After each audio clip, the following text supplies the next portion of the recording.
Mabon, or fall equinox, is a time of balance, when day and night stand equal before tipping further into the darker half of the wheel of the year. So this is a time of gratitude, it's a time of reflection and a time of release. Tonight we're going to be exploring all of the magic and lore of Mabon, from ancient traditions to seasonal correspondences to shadow work and other rituals that you can do to celebrate this important turning of the wheel. So whether you are a new witch celebrating the wheel for the first time, or you're a seasoned witch who has celebrated many times in the past, there's going to be something for everyone in tonight's episode. So merry meet and welcome. I'm Aislin and this is Ask Aislin. I'm here tonight with the Witch's Guide to Mabon. If you are joining me live, say hi in the chat and let us know that you are here. And we are going to dive in. We've got a lot to talk about tonight, but make sure to leave a heart or a thumbs up somewhere in the feed, and this will help us get it out to more people.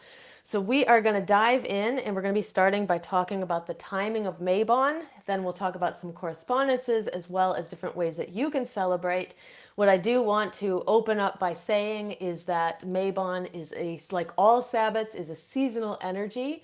So if you do not have the ability to celebrate Mabon on its exact date, which I will be telling you in a moment what that is, you have plenty of time to celebrate, because when we pass through the fall equinox, we actually open up a doorway into the seasonal energy, and that energy will not shift and change until we get closer to Samhain, which is at the end of October. So let us start with the timing of Mabon. So Mabon is the second of the three harvest festivals, the first being Lunaza and the third being Samhain. Mabon falls at the fall equinox. So Mabon itself is the word that modern pagans and witches will often use to describe this time of the year. Many other people and cultures in the world will be celebrating fall equinox in slightly different or similar ways, may not call it Mabon, but we do see people across cultures noting the importance of the fall equinox as well as the spring equinox and other turning points of the wheel of the year, even though they may not celebrate the wheel in the same way as we as witches do. Now, the fall equinox this year in 2025 falls on Monday, September 22nd at 11:19 a.m. Pacific, which would be 2:19 p.m. Eastern Time. And if you are east of that, then you would obviously have to translate this time into your local time. So I am going live with this episode on Mabon almost a week early. The reason why I'm doing that is because I like to do the episodes before the actual turning of the wheel. That gives you time to prepare any of the practices or rituals that you might want to do. And if I waited until next Tuesday, Mabon would have already passed. So remember, noting though that it is a seasonal energy, which means that even if the holiday passes, you still have plenty of time to celebrate. Now, Mabon, when we reach fall equinox, this marks the official start of fall, at least in the northern hemisphere, and we will enter Mabon season at that point. It is a time of equal day and equal night, and is opposite the spring equinox, or Ostara, and in the southern hemisphere, our friends down there will be celebrating spring equinox and Ostara. So one of the things that I think is always important to talk about with Sabbats is that connection across the wheel. So there are many connections between Mabon and Ostara, even if on the surface we don't notice those connections, they exist nevertheless. So Mabon as a time of balance, equal day and equal night. Ostara and spring equinox is also a time of equal day and equal night. So these are both important points in the wheel of the year, in the solar wheel of the year, when we can tap into balance and we can think about and reflect on the different ways that we find balance in our lives, and also the different ways that we find imbalance. And I'll be talking more about that later. There's also a connection in some ways to the lunar cycles of first quarter and third quarter, which are points in the lunar cycle when we also have that opportunity to reflect on balance or the lack thereof in our lives. Now, the lore of the word Mabon comes from the Welsh god Mabon, who is the son of Modron, who is considered a personification of the earth. Now, Mabon, who is considered the light bringer, at least he becomes the light bringer later in his life, the stories tell us that he was kidnapped. In some stories, he was kidnapped for 3 days. In other stories, he was kidnapped for 3 years. During that time, he was taken to a place called Modron's Womb, which essentially translates to the underworld, a place of, we would say in modern, from our modern perspective, a place of the unconscious and a place to reflect on what is going on. He's taken to this place where he eventually becomes rescued, but during this time that he's in Modron's womb, I should say, he learns a great deal about himself, a great deal about the world, and a great deal about his role. When he returns back to the earth, he is now the light bringer. And when we talk a little bit later about shadow work, we're going to see that we can make a lot of connections with Mabon's story in our own shadow work. Now, the story tells us that eventually, after the 3 days or the 3 years, depending on which story you're reading, Mabon is eventually rescued. In some stories, he's rescued by an animal. It's often a bird, like an eagle, an owl, or a blackbird, but there are some stories where he's rescued by a stag or even a salmon. In other stories, it's King Arthur himself who rescues Mabon. But regardless of who rescued him, he comes back to the earth and now he has become the light bringer, or the son of light. So, of course, as I mentioned, this is a good metaphor for us as we descend into the underworld, which, when we read stories and myth about the underworld, we can also, at a deeper level, we can look at this as stories of going down into the unconscious. So, when we go into our own underworld or our own unconscious to do our shadow work, when we return, we bring light. We bring light to ourselves. We bring light to other people, and we don't bring light in the sense of darkness is bad and light is good. We bring light because we have clarity and we have understanding of the unconscious forces within us. This is going to make us a better person, at least it's going to make us feel a lot better in our own skin. And it's also going to help to improve our relationship with ourselves and with those around us. So there's so many benefits that can come from our shadow work, and I think that that is an important part of Mabon's story and becoming the bringer of light, or the light bringer. Now, there's also obvious connections here to other stories of deities who descend into the underworld, namely Persephone and Demeter's story. So, for those who don't know, just very briefly, Demeter is the goddess also of the earth, a personification of the earth. Her daughter, Persephone, is kidnapped and taken to the underworld by Hades. And in most of the myths, it is at this time, at the fall equinox, that she begins her descent. This is when she's actually taken. And then by the time we get to Samhain, Persephone has found her place in the underworld and has become the queen of the underworld. And so that is also very important, right? So, so we can see these connections to different deities, as well as the one that this Sabbath is named after in the first place. Okay, so just pausing for a moment to say hi to anybody else who is joining us. Hopefully, people have found the live feed. We're having some issues with the live feed, and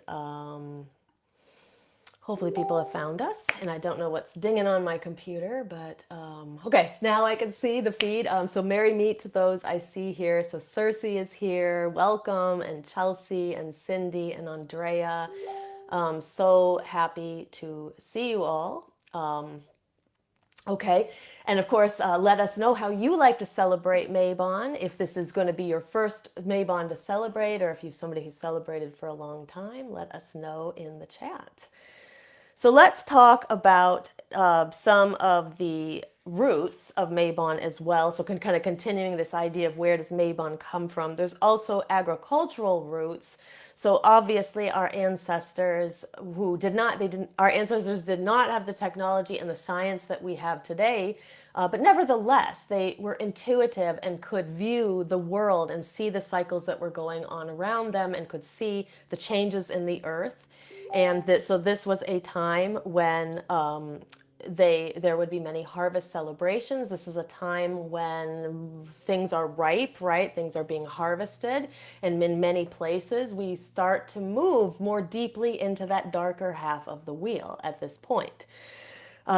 So, as the second harvest, Mabon is a time to celebrate the harvest of fruit, of grapes, of wine, of apples, and grain. So, though you can celebrate any kinds of food at this time, these are the specific foods that are most connected to Mabon. And there's also a theme of balance here. So, this is where we ask ourselves what is balanced in our lives versus what is imbalanced in our lives. So, this is a great time for doing chakra balancing work, and a great time for also, we'll talk a little bit later when we talk about the different activities you can do for Mabon, but many of the activities revolve around kind of balance or gratitude or the themes of the harvest.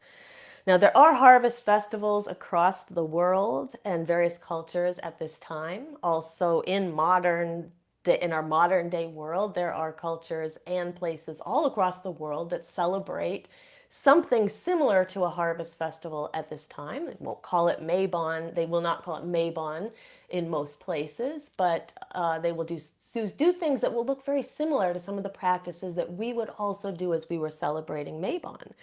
Now, the American Thanksgiving also has ties to the equinox. So, in fact, um, it is believed that the first Thanksgiving itself took place in early October, not in the end of November. And if you really think about it, a time of having a harvest festival outside, up in New England, where the first Thanksgiving would have been celebrated, it makes less sense that it was in the middle of the snowy Thanksgiving time that we celebrate in modern times. It makes more sense that it would be in the fall.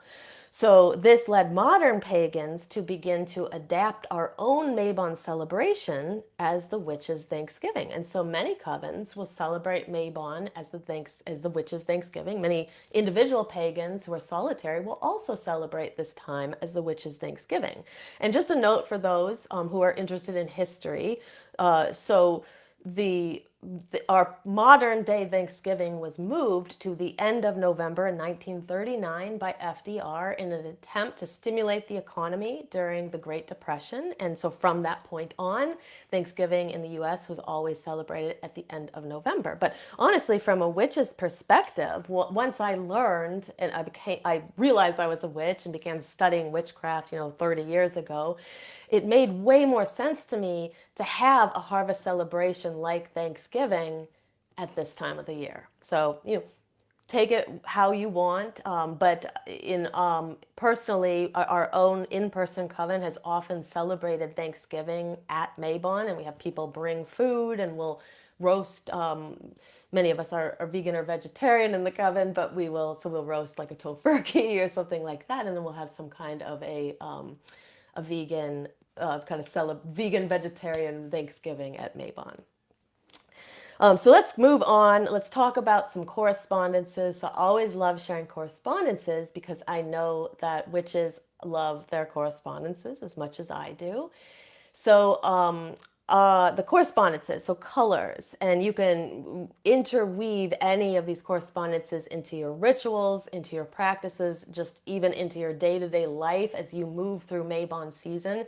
So one thing that I like to think about in the way that I live is how can I bring the practices just into my overall life? Like, how do I lead a witchy lifestyle or a Wiccan lifestyle, whatever label you identify with? How do you kind of live that lifestyle?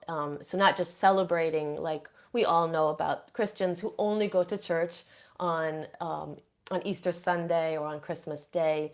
So there's also pagans who are really only pagan when it's time for a Sabbath or something like that. But how would you bring all of this into your day-to-day lifestyle? And if you follow the wheel of the year and you kind of bring some of these practices into the space between the Sabbaths, which is really the Sabbath seasonal energy, you will get closer to being able to feel as though you're living that witchcraft lifestyle or that Wiccan lifestyle or pagan lifestyle. And I think that you will also find great value in cycling with the wheel of the year in that way. So when I say these correspondences, not necessarily thinking about how you could bring them into your life on that one day or at that one ritual, but how could you bring all some of this into your life over the next 6 weeks until we transition into Samhain energy, right? So our colors, gold, orange, red, and brown. I think that also it's important to note here that these are the colors of the lower chakras. So there is, in Ayurveda, we have this belief that when people move into the fall, this is Vata season. Vata season is very much connected to like the air element. And so when we have too much air, we don't have enough earth, and we don't usually have enough water, and we don't have enough grounding. And so you can sort of blend a lot of this together and think about how this plays out in your own life. And if you notice that you feel ungrounded as you move into the fall, or you feel like a lot of that airy energy, which can translate differently to different people. So some people might feel more anxious. Some people might feel more like flighty. Some people may find they're having trouble like sitting still or focusing or things like that. And so if you're noticing any of that, this is a good time to work with your lower chakras. And so bringing these colors of Mabon, orange, red, gold, and brown into your just sort of everyday life, into your clothing or the things you wear, the decorations around your house or flowers or whatever it looks like for you, that can be a way for you to find subtle grounding, even with doing nothing else. And then not only that, but helping you feel more connected to the Mabon seasonal energy, and also help you from the Ayurvedic perspective to make the transition into Vata season easier. So crystals that you can also work with at this time of the year, it comes as no surprise, they're going to be those colors. So citrine, smoky quartz, carnelian, amber. These are my favorites for this time of year. Any stones that are red, orange, or yellow, or darkish colors are also very good for this time. And again, as I always mention when I talk about correspondences, is that my lists are never exhaustive. So just because I don't say something on my lists doesn't mean that it's not a good correspondence for this time. So I'm just giving you briefly some correspondences that you can use. As far as herbs go, for those of you who like to work with herbs or plants, here are some good plants and herbs for this time of the wheel for Mabon season. So sage is a very good herb to use at this time of the year. It's very cleansing and it's very grounding. Rosemary is a good herb to use for clarity. So again, if you have like a lot of that airy Vata energy and you're feeling flighty or you're feeling unfocused, rosemary is an excellent herb to use at this time of the year because of the ability to help with your memory and to help with your clarity. Cinnamon is also a great herb, and so it's no surprise, right? Cinnamon is an herb that we use in fall seasonal foods. It's a good herb to be using just in Mabon season in general. It's excellent for prosperity. It's very good for blessing your home.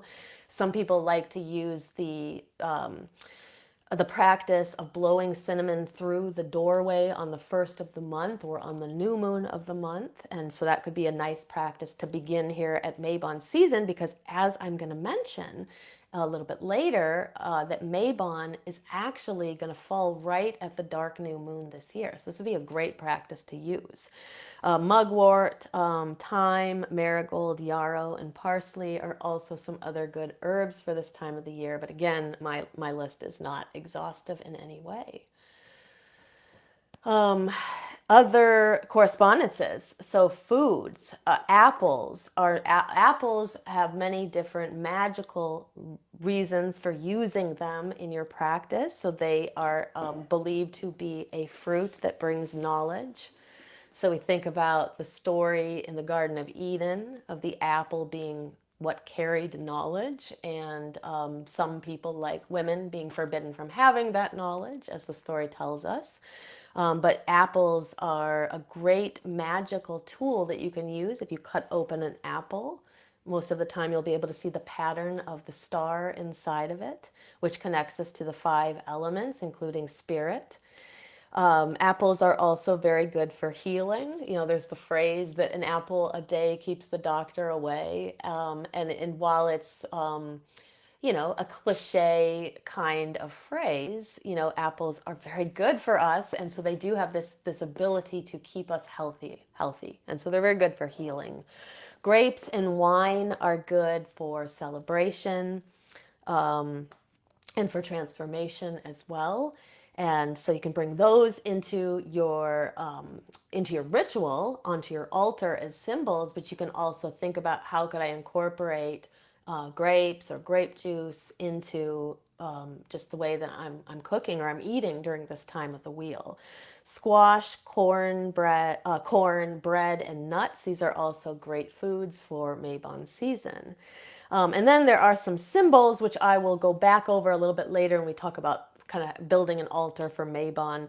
But the symbols that are great for this time of the wheel are the cornucopia, of course, that has connections to prosperity and to fertility and to abundance, acorns, scales. So scales to represent that balance, but it's also important to remember that as we move into Mabon season, we also move into Libra season. And the sign of Libra is all about balance, and the scales are a symbol of Libra. Leaves, especially leaves of brown and golden and red and orange colors, and then images of the sun and the moon are also really good symbols of Mabon, because we stand here at this place of balance at this time in the wheel. Now, the symbols that you can use, as I mentioned, you can weave them into rituals. So if you're somebody who wants to build some kind of a ritual or a spell around Mabon, you can think about some of these correspondences and how could you add them to that spell or to that ritual. You can use these symbols or correspondences to decorate your altar space or use in your kitchen witchery. So now I'm going to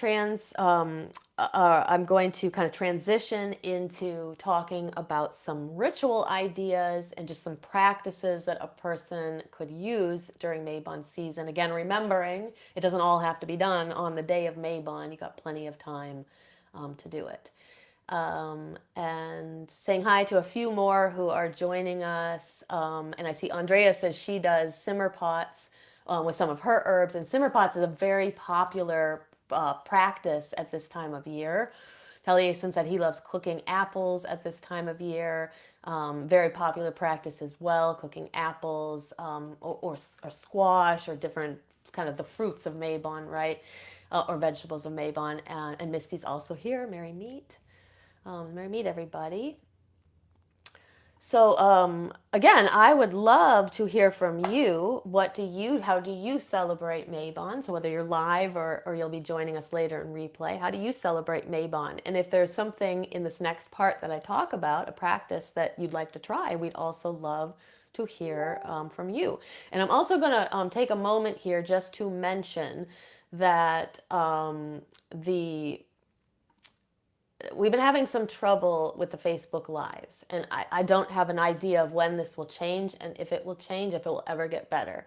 And so at the moment, the best I can do is there's supposed to be a little link in here to anybody who's live with me, and it may give you an opportunity to subscribe. And if you subscribe, you're subscribing basically to me. And when I go live, it will send you a notification. So that's what I would recommend. If you find, I don't know what that's going to look like in the feed. I don't even know if it's going to be there, but I set it up so it could be there possibly. So if you are somebody who's been having trouble finding the feeds in the past few weeks because of these changes, definitely subscribe and hopefully you'll be able to find it that way. Okay, so let's move on to our ritual ideas. So Thanksgiving and gratitude rituals. So it should come as no surprise that this would be on the list of things since we call Mabon the witch's Thanksgiving. So a lot of things that a person could do at a witch's Thanksgiving or gratitude ritual. So we can bless the harvest just in general. So you could just kind of send blessings out to the general harvest of all people. You can bring in fresh produce from your garden. So if you are somebody who gardens, you can bring in some produce from your own garden. You could also bring in fresh produce that you got from the store or that you got from a farmer's market, which I like a lot because that means that the food is very local. And you can infuse that food with your blessings and your intentions. So a lot of different directions you can take this. You can infuse the food with blessings and you can consume it. You can infuse the food with blessings and then you could cook with it. And then you could serve that meal to yourself and to your family and friends and kind of pass on the blessings of the harvest that way. Another thing that is very traditional is to leave part of that offering, part of that food as an offering after the ritual. I like to leave, so I have a tree in my front yard that is very special and very magical. I sensed it the moment we were on the property when we were buying the house. And it has a little natural fairy door in the bottom of it. But I leave my offerings there to the fairies and to the ancestors and to kind of the nature spirits. So if you can find a location in your yard, or if you don't have a yard, finding a location somewhere, it's very traditional to leave offerings like at the base of trees. Or around kind of growing or living things like flowers or bushes or things like that. So you can offer that's part of that as a sacrifice back to the land. You can offer thanks to and in gratitude to your guides, to your ancestors in general, or just to the land in general as well. You can make a gratitude list or a gratitude inventory. So this is an idea that I love a lot. I think that it's so special to take that moment and to just write down what are all the things that you're feeling grateful for. And, the world gets dark at this time of year. So we move further into the darker half of the year. And for some of us, that sort of that retraction of the light can lead to things like seasonal affective disorder, or even if it's not a disorder, just kind of feelings of being down or depressed. I know that when I lived in Boston, I love Boston, but that was one of the things that I noticed, that I would kind of fall into this darker state when I was moving, through the fall and into the winter, and then that would kind of dissipate when I came out into the spring and the summer. I don't have that problem here in LA anymore because it's mostly sunny every day. But if you are somebody who feels that this is sort of a darker time and it's sort of the entrance of you into that darker space, a gratitude list can be a really good idea for you. And then on top of just that natural sort of feeling of depression that we might notice as we move into the darker half of the year, it's just a dark world and time period that we are living in. And so if you are feeling down or depressed, a gratitude list again can help you lift out of that. Even if it's just a bit, it's worth it. So I like to write down all the things that I am grateful for. And just like a practice that I might do on a dark moon where I'm writing all the things I want to let go of, I'll write down all the things I'm grateful for. I just use sort of stream of consciousness to just write one after the other everything that I'm feeling gratitude towards or thankfulness for. Another idea that you can do that I think is really nice because it helps to bring this idea of gratitude into your day-to-day life is to make a gratitude jar.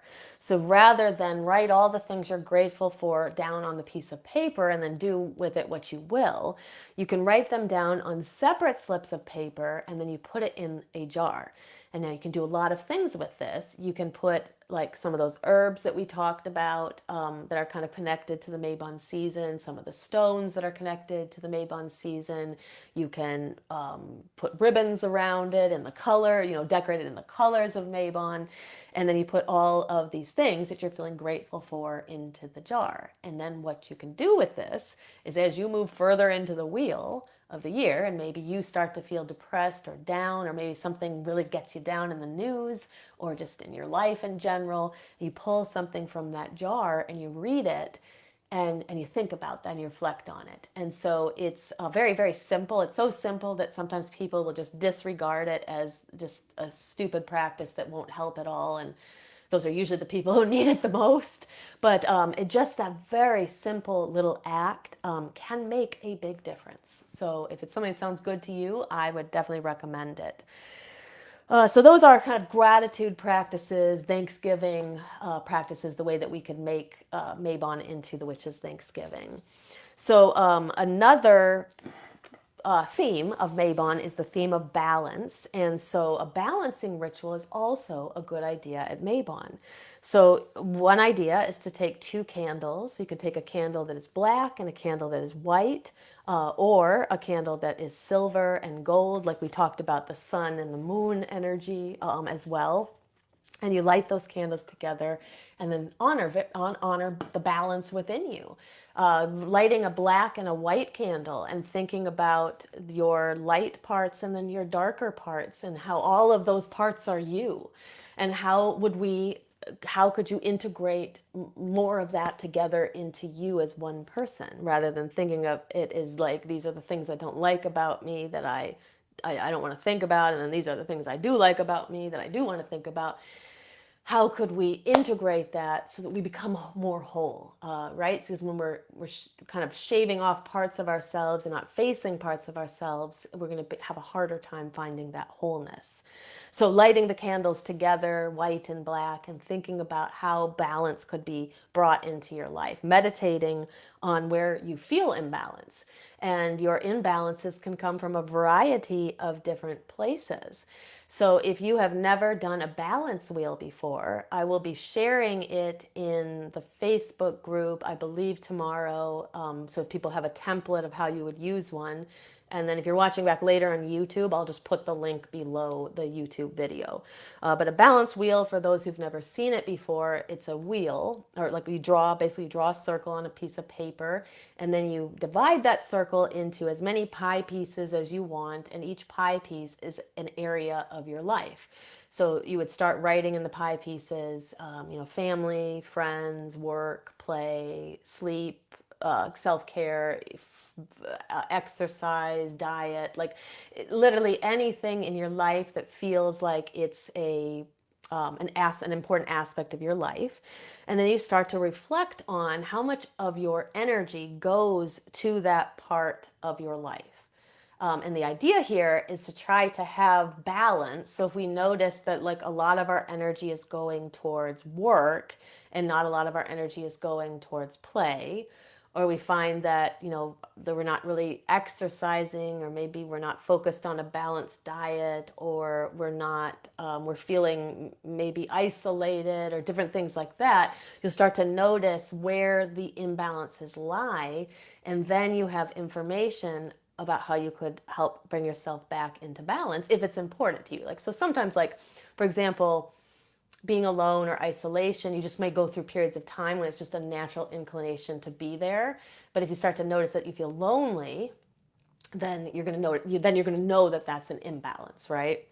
So that is how a person could use a balance wheel as a reflection. And I actually recommend that people do a balance wheel twice a year. Do one at Mabon or fall equinox, and do one at Ostara or spring equinox, and then just see how those shift between the two halves of the year.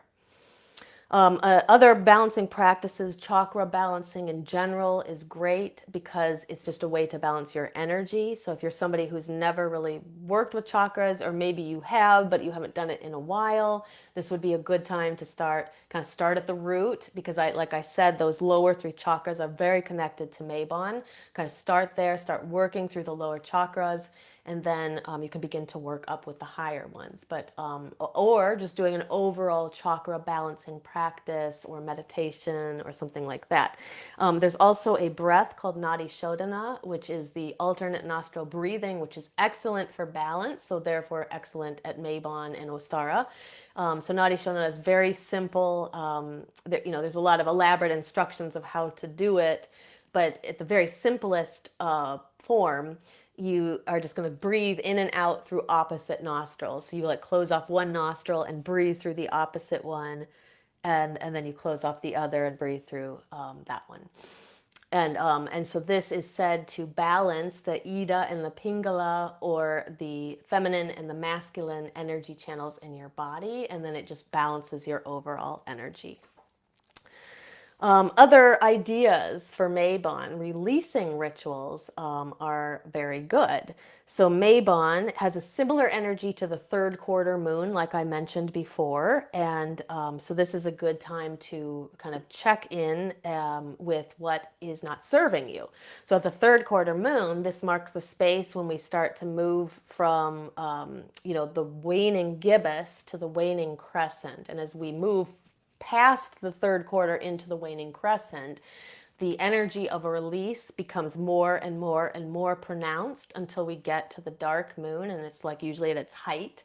And then things reset when we get to the new moon. And so Mabon has a very similar energy to that third quarter moon. So this is a very good time for you to think about what you want to let go of. Write down habits, worries, or attachments that you are ready to release. I personally like to burn those, or you can also bury them, but do something to kind of symbolize you releasing, like rip it apart and flush it down the toilet, or rip it apart and scatter it to the wind, or bury it or burn it or something. But do something active that will represent you releasing those ideas. And I think that when a person regularly does releasing practices, so whether you are somebody who does it regularly at the dark moon, like that's what I do every single dark moon without fail, but you can also do it at times like this. And a person who does it, even if you do it once a year or twice a year or something, you're further ahead than the person who doesn't do it at all. But if we don't release things, we keep them in our energy field, even if it's unconsciously, and then they are holding us down, they're weighing us down, they're making our energy heavier, and then they can get in the way of some of the more positive things that we want, because you don't have space to draw in those things you want because you're being weighed down by all the stuff that you haven't released. So if you're somebody who's never done a releasing ritual, I highly recommend doing it, and now would be a great time, because as I mentioned, Mabon is also going to fall at the dark moon, new moon kind of transition. So getting back to the idea of altars, altar ideas, again, like I said, balancing symbols like the sun and the moon, or scales or something like that to represent the balance of day and night. Apples, grapes, corn husks, autumn leaves, acorns, pine cones, anything like that. Like I mentioned, the scales, which also reminds us of Libra season. And then how about some deities? So if you are somebody who works with deities, here are some choices that you can work with. So from the archetypal point of view, the deities of Mabon are the earth goddess, or the grain mother, any variation on the earth or grain goddess or mother. Messenger or magician gods are gods that can travel between worlds, which means they travel to the underworld or outside of this space. That means they can also transition from conscious to unconscious mind. Underworld deities as well, because we do have many deities that have stories at this time of the wheel where they do move into the underworld. Now, specific deities you could work with, and again, the list is not exhaustive, but Mabon and or Modron would be a great pair of deities to work with at this time. Demeter, or her Roman version, Ceres, Persephone, Rhiannon, Epona. Many of these deities are connected to like the cornucopia, abundance, but also connected to like the kind of the dying half of the year, and the transition spaces. Cernunnos, Dionysius, Bacchus, we have that connection to like grapes and the vineyards. And then Pachamama is always one that I love to work with at this time. She's an earth goddess, and she's really, I like to do rituals with her where we give gratitude to the earth, which is often hurting very badly in our modern world. So here's just something for you to think about. Put it in the chat if you'd like, whether you're live or later in replay. But what is one Mabon tradition that you absolutely love? What's the one that you can't be without? What's a tradition that you'd like to add to Mabon this year, or your celebration of of Mabon season this year? So share with us in the chat. Let us know what you love the most about Mabon, and or what you would like to add to your own practice.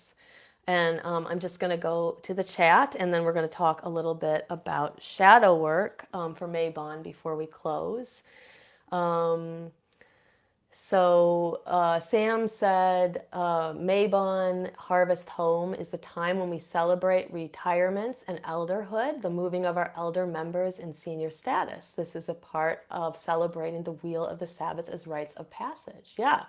And so just like in the springtime, the spring equinox, we might be celebrating the rites of passage as girls become women or boys become men, or people just transition from childhood to adulthood, or we might do like Wickenings or blessings for babies at that time. Mabon is a good time for those who are transitioning into elder status as well, and honoring all rites of passage of all life, of the entirety of the life cycle.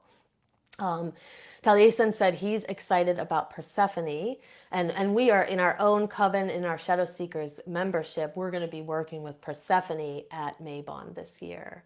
Andrea said she loves the gratitude list, and I do too. It's just such a simple practice, but such a beautiful one. Chelsea said she likes to bless a bunch of vegetables on her altar and then make a big soup for her family. She said, this year I'm definitely going to add the gratitude jar and do it with her children. She said they'll love it. Yeah, I think so too. Like the kids love making things and allowing them to decorate it and make it fun. They're just going to love it so much. But kids, they struggle with some of the same feelings that we feel, right? And so when they have a bad day, they got the gratitude jar to go to, and that can really turn a bad day around. So I love the idea. I always love the idea of bringing kids into the practices with us. And I also love the idea of, you know, blessing a bunch of vegetables or fruits or something on your altar and then cooking with it and then sharing it with the family. There's been a couple of years in our in-person coven where we would have each member would bring a something, so like a fruit or something, or an herb, sorry, and then we put it all together in a simmer pot. So it basically had something that every single member of that coven had contributed. And we simmered that, and then we bottled it up, and then people could take it home. And we charged it, and we imbued it with the blessings for our coven and unity and friendship and love. So that's also a really nice idea. If you're having people over for Mabon, you can invite everybody to bring a little something, and then you can all put it together into like a brew. Great ideas. Keep them coming, though. We love to hear, I love to hear all of your ideas and all the ways you celebrate. And I know that our other viewers love to hear how you celebrate as well. Let's talk about a little bit of shadow work before we end and I move into the Q&A. So this year, as I mentioned a couple of times, Mabon also falls right at the dark new moon transition. So the dark moon is going to be on Saturday, and I'm not sure I have, let's see, the full or the new moon's exact time. Let me get it for you here on the calendar. So the new moon is going to be on Sunday, September 21st at 12:54 p.m. and that's in Pacific time. So you'll have to translate that to your own time zone. 3:54 p.m. Eastern for those out on the East Coast. So when you look for the time of the dark moon, you go back 24 hours. So that means the dark moon would start approximately around noon Pacific time on Saturday the 20th. And then, of course, then new moon on Sunday, and then Ostara in the southern hemisphere, but Mabon for us in the northern hemisphere will be approximately 24 hours later, on Monday the 22nd. Okay, so all of this is stacked right around the same time. So this would be a great time to be doing some shadow work, doing some releasing rituals. You could kind of plan for something to do something on Saturday, do some releasing or some clearing on Sunday. You could kind of welcome in the new moon and set some intentions, and then on Monday you have Mabon. So it's a lot energetically going on. Now, when you get to Mabon on Monday, you're still going to be feeling kind of that energy of the dark and in the new moon transition, and that energy tends to move slowly. So you could, if you don't have the ability to celebrate on all 3 days, like I just said, you could choose to celebrate on Monday and do some releasing first, do some letting go, kind of do some intention setting, and then do whatever you're doing for Mabon. So just an idea. But this is a great time, Mabon itself, a great time for introspection, but on top of it, dark new moon, that just accentuates the energy. So this is a great time. Some themes for your shadow work, release and balance, what needs to be let go of. Sometimes what needs to be let go of are emotions that we're carrying that aren't serving us any longer. In shadow work, we don't want to just simply reject the things we don't like, but sometimes we've already worked through the issues and we're still carrying some of the emotions and some of the energy. So this would be a great time to let it go. Reflecting on your life, what's holding you down, what's making you heavy. Reflecting on your life, what's in balance, what's not in balance. Where does that come from? Who in your life growing up kept balance, and who seemed to always be out of balance? So these are also important things, is to reflect back to who who kind of instilled some of this in you. Where'd you pick up some of these habits? Where do you, sometimes we carry things that don't even belong to us, right? Or we carry things that we've simply learned through observation or living through them.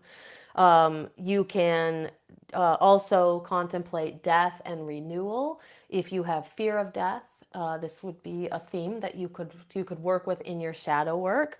Also, the idea of transformation. Sometimes, like, we think transformation feels very attractive to us. Of course, we want to transform and we want to evolve and we want to grow, but sometimes we do have an unconscious fear of it. What it would mean to change, what it would mean to grow, what would happen to the people in our lives. Would there be people in our lives who wouldn't want to see us improve and grow? So reflecting on all of that in our shadow work could also be important.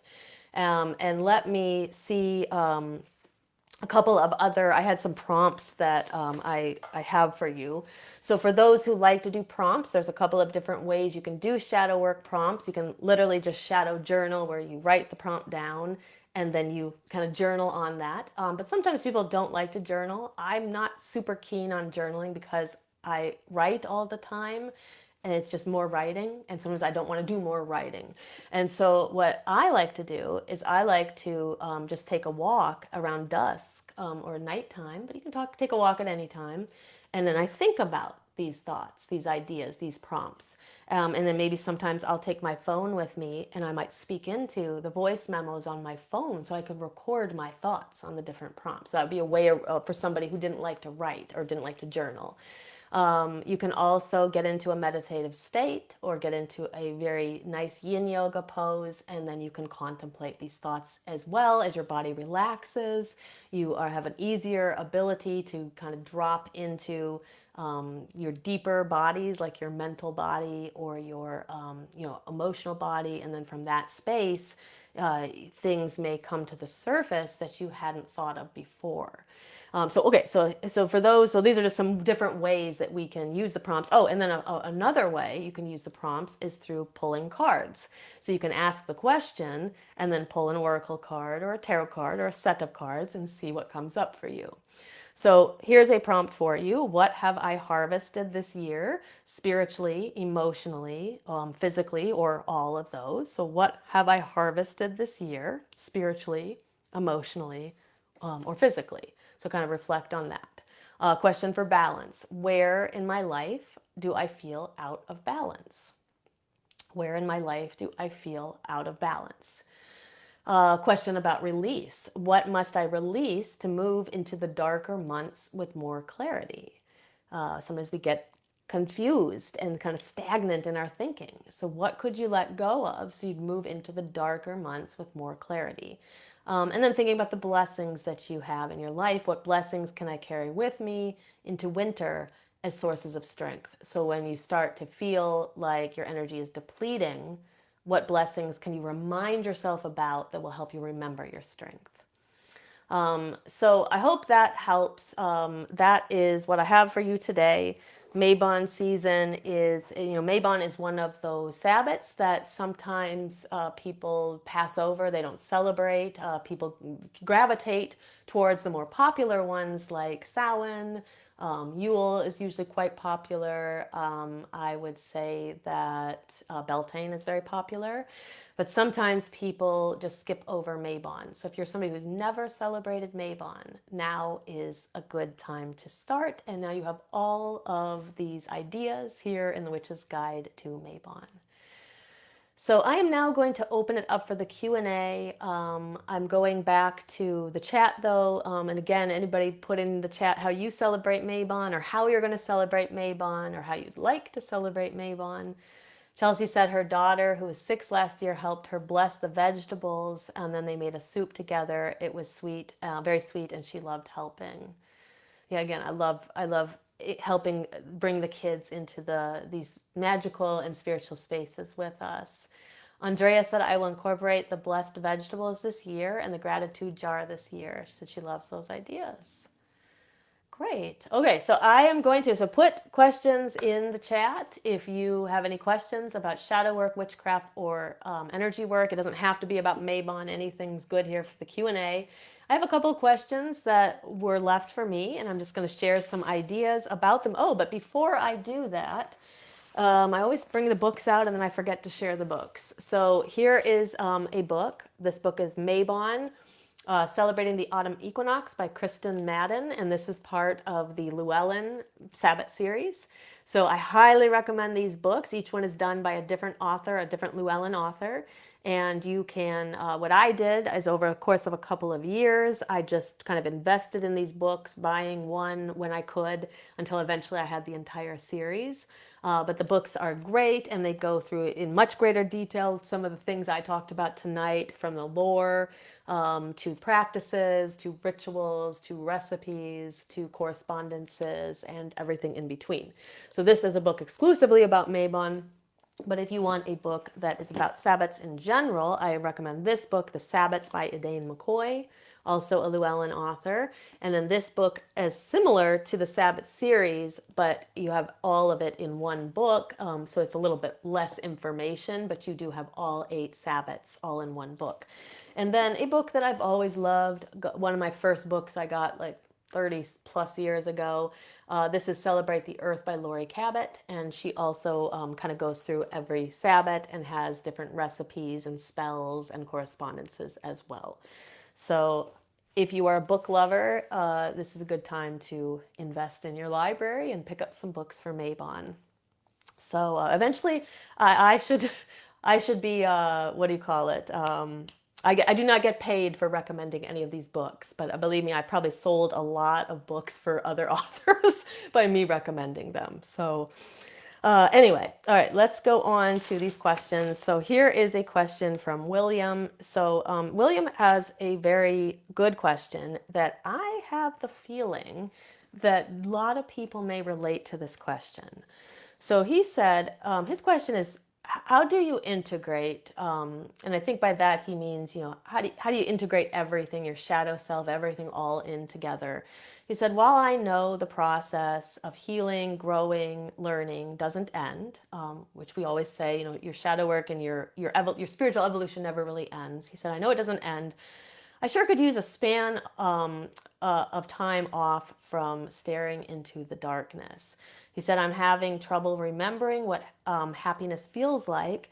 He said, I have a dog and I have good hobbies, so that's an extreme statement about not knowing what happiness or remembering what happiness feels like. But he says, but I can't say it's inaccurate. And so when I read this question, I was like, I feel like a lot of people can probably relate to this. So like there's things in life that make us happy. Our animals, our family, our friends, our hobbies, like William said, having good hobbies is important, right? Investing in those. But there can still be this feeling of like, I'm not happy.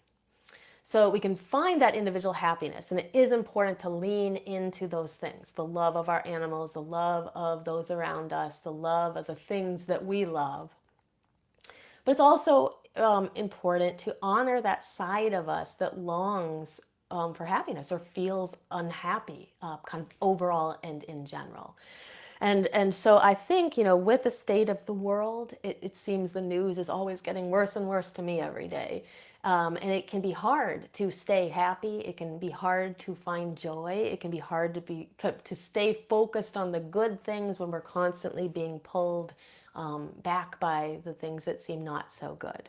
So a couple of things that I would recommend to William and to anybody who's feeling this way, which I think is probably a lot of people, is to, again, leaning into the things that bring you joy. When you start to feel the sadness creeping up, kind of lean into those things. If you haven't engaged in your hobbies in a while, make sure that you're spending time doing those things. But to also work with your energy. So the energy centers that would be most connected to like happiness and joy are the sacral chakra and the solar plexus. So sacral chakra is about our pleasure. It's our pleasure. So what do we take pleasure in? How do we find joy? It's also can be about our sensuality, the way that we go with the flow. That right there can sometimes tell us the way to find joy is sometimes to let go and go with the flow. The solar plexus, on the other hand, is like our internal sun. It's our heat. And so sometimes when we are feeling like weighed down and we're not feeling as joyful or as happy as we have in the past, sort of igniting the solar plexus can help lift us out of that a little bit. So I would recommend for somebody who's feeling kind of like that blah kind of feeling, or even darker feelings than that, like unhappiness, is looking into how to stimulate our sacral chakra and our solar plexus.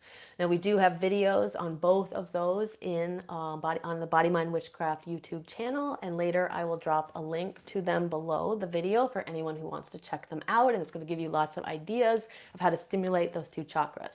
So that would be my recommendation energetically.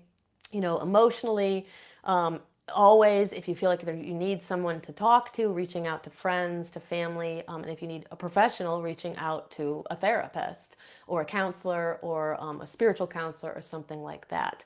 The other thing I always will say to people too is when we are doing a lot of shadow work and a lot of dark work and a lot of unconscious work, we're dredging up things from the past. Of course, the goal here is to clear those things and to integrate, the rejected parts of ourselves back into ourselves.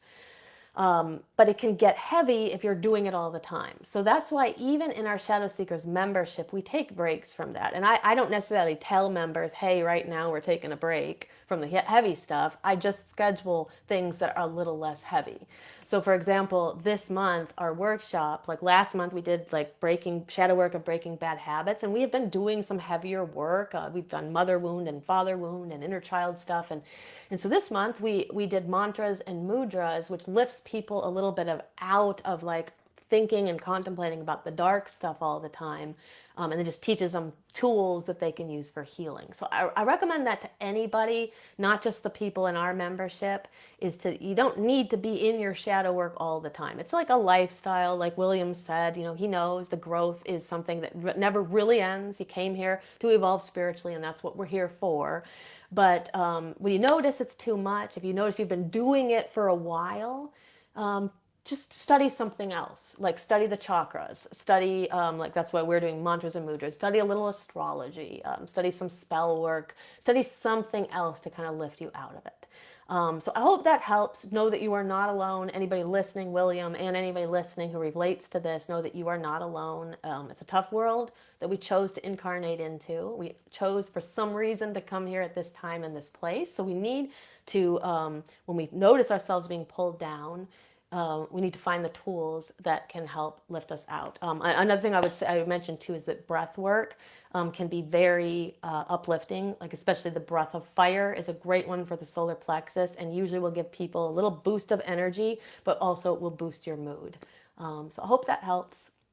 And if anybody has more questions about the question itself, or William has more questions about it and wants to elaborate, let me know. And then I have a question from Christy. She says, how do I stop avoiding conflicts? She said, I dread conflict like it's the plague, and it's a part of my career, and the source of my stress. So she said, I have learned that I have Chiron in the 11th house, and this really resonated. She said, is there a spell that I can do? So Chiron in the 11th house, for those who don't know, will often relate to our Chiron is our wound in our astrological chart. And our wound is the place where we can find healing. So it often will indicate something we've come to this world to work on. And so Chiron in the 11th house is connected to groups of people, to social situations. So let me just give in general, let me give you some advice for Christy and for anybody else who feels like conflict is something that you dread and that you avoid. So the first thing, I do have a spell for confidence in conflict that I'm going to share at the end of my little response. But I did want to talk a little bit about conflict. I would say that some people thrive in conflict and other people avoid it, and then some people feel neutral. I'm personally not big into conflict and fighting, and like Christy, I will find ways to avoid it when I can. I have a Mars in Pisces. Um, and even though my sun is in Aries and I have a lot of fiery energy, I don't really like war and I don't like fighting. And so I will sometimes neglect my own voice in order to avoid conflict. And so that's not always the best thing. And so what I have done for myself is engaged in shadow work where I've tried to trace back where does that all come from. And so that's something I would suggest for Christy and anybody else who feels like conflict is something that you don't like or you try to avoid, is trace it back. Where was the conflict in your life growing up? Who thrived on conflict? Who avoided it? What did it do? What did it serve? Where did it play out? What happened when you had a conflict with somebody else when you were little? Were you shut down? Were you encouraged to speak it through? So just tracing it back to childhood and contemplating conflict in childhood is going to be an important step to letting go of this kind of fear around conflict that a person might have.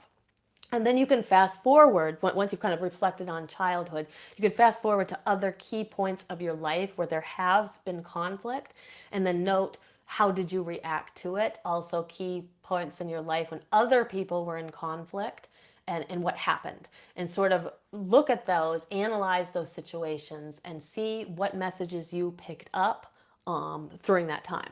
And so what we may find is that we have created like some belief systems that are deeply entrenched in us, like conflict will lead to people not liking me, conflict will lead to people stopping being my friend or not loving me or might get me in trouble. And so I would actually then start thinking about any of the beliefs that you have about conflict, even if those beliefs seem silly or they seem like they're from the past. Write them all down. And then these can be places that you can, jumping off points in your shadow work as you start to change some of those limiting beliefs. The reality is that most of the time, the limiting beliefs that we have are ingrained with our own fears, and they have less reality. There's less reality of these things happening than what we fear, and oftentimes what we fear is much greater than what will ever happen. So I think that the shadow work aspect of working through conflict is would be an important step here before just going to a spell. But because Christy asked for a spell, I'm going to give you a spell.